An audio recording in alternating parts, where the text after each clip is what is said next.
जिल्हाधिकारी कार्यालय नाशिक येथे पालकमंत्री नामदार दादाजी भुसे साहेब यांच्या उपस्थितीत विविध बैठकी संपन्न। नाशिक येथे काल सिंहस्थ कुंभमेळा, पाणी टंचाई, शिवनेरी येथील सावित्रीबाई फुले पुणे विद्यापीठ उपकेंद्र सक्षमीकरण, रहिवास प्रयोजनार्थ अतिक्रमण नियमानुकूल करणे आदी बैठका संपन्न झाल्या। यावेळी विधानसभा उपाध्यक्ष नरहरी झिरवाळ, खासदार हेमंत गोडसे, आमदार नितीन पवार तसेच संबंधित विभागांचे अधिकारी पदाधिकारी उपस्थित होते।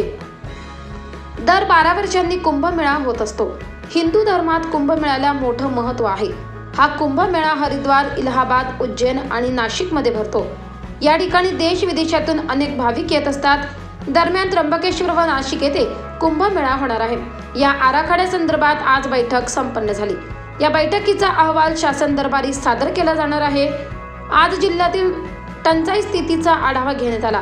पिण्यासाठीच्या पाण्याला प्राधान्य असेल, त्यानंतर शेती व औद्योगिक या क्रमानुसार पाण्याचे नियोजन केले आहे।